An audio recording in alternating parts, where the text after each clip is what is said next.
अस्सलाम वालेकुम दोस्तों, कैसे हैं सब। उम्मीद है खैरियत से होंगे। तो दोस्तों, कभी आपने सोचा है अगर एक इंसान जिसने सिर्फ 13 साल में आधी दुनिया फतह कर ली थी, अगर वो जवानी में ना मरता तो क्या होता। ये कहानी है सिकंदर आज़म की।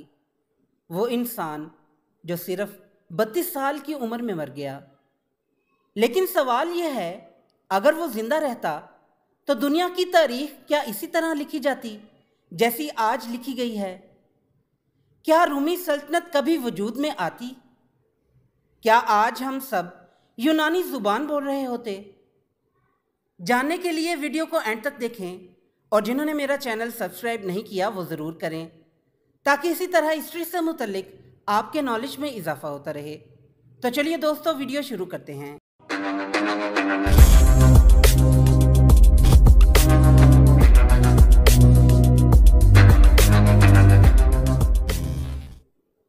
सिकंदर आज़म 356 कबल मसीह में मकदूनिया यूनान में पैदा हुआ। बचपन से ही जहानत और बहादुरी इसकी पहचान थी। मशहूर फ़लसफ़ी अरस्तु इसका उस्ताद था, जिसने इसे इल्म, फ़लसफ़ा और जंग की हिकमत सिखाई।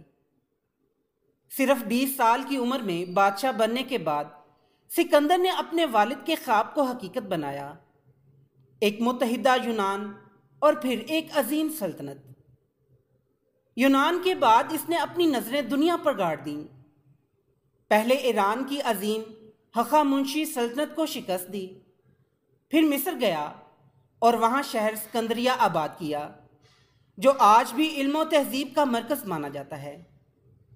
इसके बाद वह वसती एशिया और अफ़गानिस्तान की पहाड़ियों से गुजरता हुआ बर्रे सगीर तक पहुँच गया। 13 साल की मुसलसल जंगों में वो कभी शिकस्त न खाया, लेकिन किस्मत ने उसको ज्यादा वक्त ना दिया। 323 कबल मसीह में बाबुल के शहर में सिर्फ 32 साल की उम्र में अचानक बीमार होकर मर गया। उस वक्त इसकी सल्तनत दुनिया की सबसे बड़ी सल्तनत थी, लेकिन सवाल ये था कि अब इस सल्तनत पर हुक्मरानी कौन करेगा। इसके कोई बालिग वारिस नहीं था, सिर्फ एक नन्हा बेटा और एक होने वाला बच्चा था, जो मुस्तकबिल में हुकूमत के काबिल नहीं थे। इस खला ने इसकी जर्नेलों को ताकत की जंग में धकेल दिया। नंबर 1, जर्नेलों की आपस की जंग। सिकंदर के बड़े जर्नेलों, जिन्हें दियादोची कहा जाता है, ने सल्तनत को आपस में बांट लिया। मिस्र पर बतलीमोस ने कब्जा किया और बतलीमोसी सल्तनत कायम की। शाम और मशरकी इलाके सिल्यूकस के हाथ आए, जिससे सिल्यूसिड सल्तनत बनी। मकदूनिया और यूनान पर कासांडर काबिज हुआ। थ्रेस और एशिया के कुछ हिस्से लाइसमार्क्स ने लिए। यूं एक मुत्तहिदा अजीम सल्तनत टूट फूट का शिकार हो गई। नंबर 2, यूनानी तहजीब का फैलाव।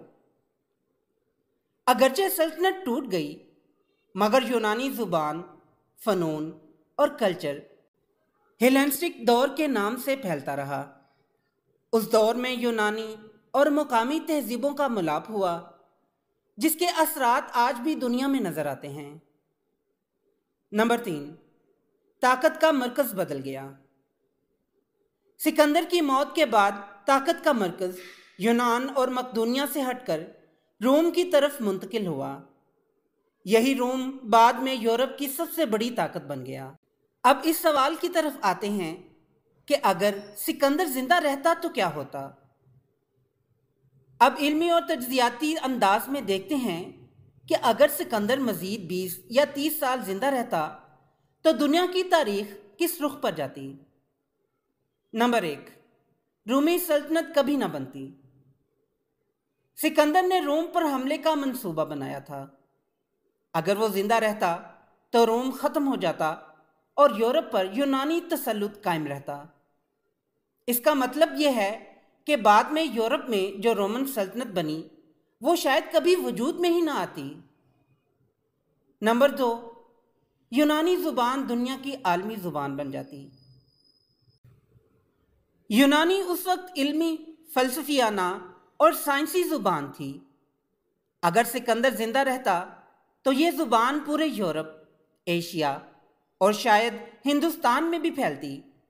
यानी आज हम अंग्रेजी नहीं बल्कि यूनानी जुबान में बात कर रहे होते। नंबर 3, मज़हब की तारीख बदल जाती। रोम के अरूज की वजह से ईसाईयत यूरोप में फैली। अगर रोम ही ना होता तो ईसाईयत का फैलाव भी मुख्तलिफ होता। इसी तरह इस्लाम के ज़हूर के वक्त अगर पूरा मशरिक़ वस्ता यूनानी असर में होता तो इस्लाम की राह भी मुख्तलिफ होती।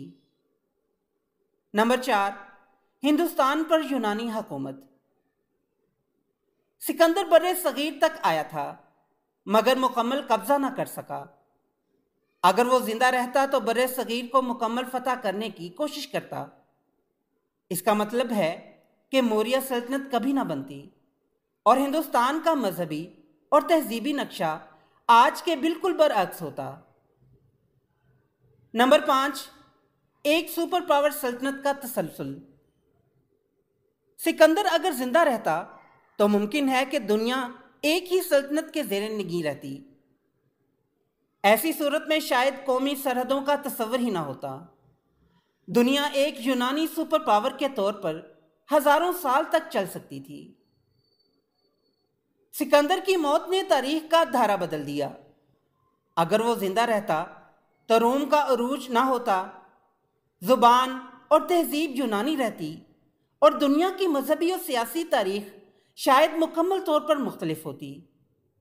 लेकिन हकीकत यह है कि सिकंदर की मौत ने कई ताकतों को जन्म दिया, रोम, ईसाईयत और बाद में इस्लाम। यूं तारीख वो बनी जो आज हम जानते हैं। अब सवाल यह है, अगर सिकंदर जिंदा रहता तो क्या दुनिया आज ज़्यादा मुत्तहिद और पुरअमन होती या फिर एक ताकतवर मगर जालिमाना सल्तनत के साए में होती?